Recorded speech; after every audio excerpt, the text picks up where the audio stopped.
kapuso at nandito naman kami para maghatid ng saya at ligaya ngayong linggong ito. Yes, dito lang sa inyong Sunday Night Habit. Ito ang Tibats Tawa is Live! Palakpakan naman ang lahat. Everybody smiling. Kasi naman napaka-special po ng gabi ito ngayon dahil pagkatapos po ng 10 years, muli nating makakasama ngayong gabi ang nag-iisang Super Tekla! Ang OA, Grabe! 10 years talaga? 10 years! Kasi nga, my friend, bakit ka naman nag-awol? Wala pa nga akong 7 years sa James. Seryoso? Wala po. Hindi, nagpakasyon lang. Hindi kasi ang dami nag-worry sa'yo every week. Nanonood sila ng Tibats. Ba't wala naman si Tekla, yung mga fans mo? Si Tito Boy, tanunong ka pa sa amin. Grabe, hinanap ka. Ayun. Paliwanag mo ngayon. May iniwasan lang kasi akong maniningil. Ayan, pangalanan mo sila. Si Tita Christy. Tita Christy, sino pa? Basta, hindi. Ayan. Siyempre, pumunta ako ng Amerika. Amerika, anong ginawa mo sa Amerika? Siyempre, I work. Okay. Amerika. Yes, ang dami nagtatanong, gusto mo raw bang iwanan ang Tibats? Ay, hindi. Siyempre, dito ako na, show natin ito. Ano ka ba? Ba't Totoo bang ino-offeran ka Oo, totoo. Pero sabi ko, mananatili akong kapuso. Yeah. Kahit, Last question, ano ang pasalubong mo sa amin sa 2 months mong pagpunta sa US? kotse. Saras hindi. Huwag mo kami namin. Pasalubong sa amin. Sorry guys, kasi talagang ginapos ko yung sarili ko. Nagkulong ako sa kwarto para makabili ako ng sasakyan. Ganon. Kaya, next year mag-abroad ulit ako. Next year na yung pasalubong siguro. Kahit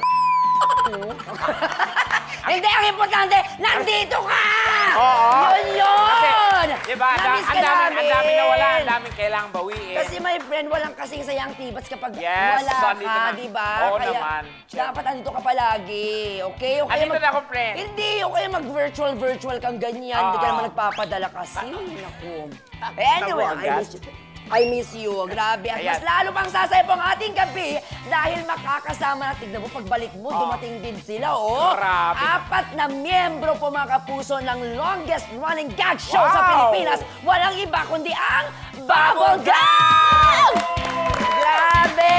Let us all welcome Mr. Buboy Villar, Jessica Fausto, Matt Lozana, and the best leading actor sa Asian Academy Creative Awards, Kokoy De Santos! Hello guys! Hello! Welcome! Grabe naman! Yun! Tekla, may bagong kotse! Amoy! Amoy titanium! Amoy titanium! May bagong kotse! Eto guys, musta kayo? Balita ko may malaking celebration daw sa Bubble. Ay, naku, yes! Kasi magsi-celebrate kami ng 29th anniversary ng Bubble Gang! 29! 29, almost 3 dekada na. Diba? Oo, at ang theme ng anniversary namin ngayon ay Bali Song. Bali Song! Balisong yung sinasabi. Bakit Bali Song? Anong ibig sabihin ng Bali Song? Oo, akala natin yung pananaksak, pero hindi. Kasi sa buong mga sketch namin during the anniversary, kakanta kami. May mga song. Balisik ka. Oo, so binali namin yung mga song. Kala namin magkaganong-ganon. Ayan, wala Ayan. na. May ganun din. Ay, naku, sobrang excited. Oo, si Buboy. Buboy, kakanta ka rin ba? Ay, hindi lang ako. Dahil bawat nga segment ay merong Bali song. Ibig sabihin, kakanta yung bawat cast ng Bubble Gang. Kasi si Buboy, ang galing niya sa dagupan nung nag-show kami doon. Sipit. Nalayo ng talon. Ay! At alam niyo ba, first time dito ni Matt sa Tibats. Welcome! Welcome, Be. O, diba? O, dahil dyan, ang tanong ko, kailan ba mapapanood ang anniversary special ng Bubble Gang? Oo, kailan nga ba? Siyempre, meron kaming 2-part anniversary special. Oo, kailangan nyo abangan. November 17 and 24. Wow! 2 parts so special. Next week na yan. Next week na yan, agad-agad. Oh my bongga yan. Congratulations to Bubble Gang. And excited kami mapanood ang inyong bonggang pasabog na anniversary. Tama ka dyan, my Isang friend. nakakatawa. Yeah. Anytime, anyone, anyhow. Halika manood at sumigaw. Anywhere in the world, everybody in the house. Click and subscribe now. You know. Click and